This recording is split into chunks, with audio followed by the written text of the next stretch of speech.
Hi, I'm Kerry Lord from TOFT. This video forms part of a series to accompany the Edwards Crochet kits, patterns and books.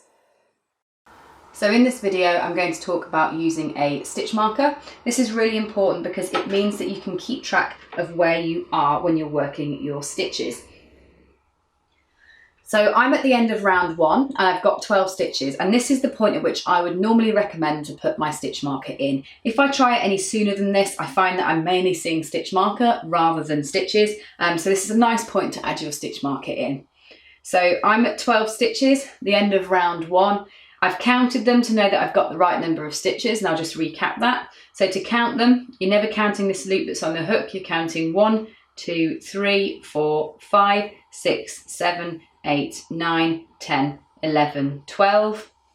And then all I'll do is use a contrast piece of yarn and pull that through the last stitch that I worked.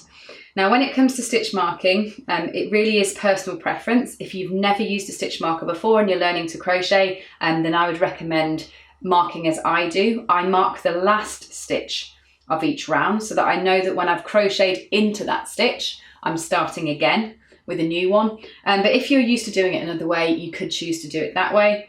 I also recommend using a piece of contrast yarn rather than using a stitch marker that you can put in and take out. And I'll just show you why when we get back round. So once you've added your stitch marker, we will move on to the next round of instruction, which is round 2 in the standard form. It would say double crochet 1 into 1 stitch and then 2 into the next stitch. And repeat that whole process 6 times to get ourselves to 18 stitches at the end of this round. So on to the next stitch, put your hook in, yarn over and work a double crochet into that one.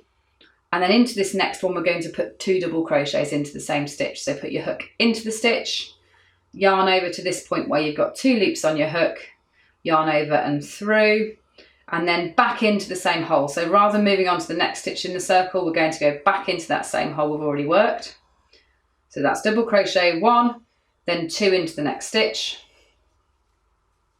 then 1 and 2 into the next stitch, and then 1 and 2 into the next stitch. Now the patterns are built in the 6 times table, so you're starting off from 6 stitches in a ring. That first round of instruction, you're doing 2 into every stitch. The second round of instruction, we're doing 1 stitch as normal and then 2 into the following stitch.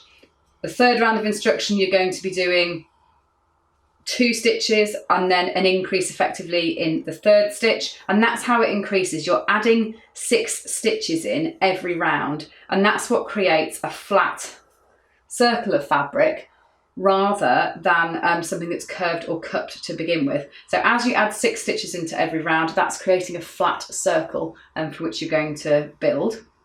So I've now got back round. I'll double check that I was paying attention properly then when I was talking. So 1, 2, 3, 4, 5, 6, 7, 8, 9, 10, 11, 12, 13, 14, 15, 16, 17, 18. So I know I've got the right number of stitches.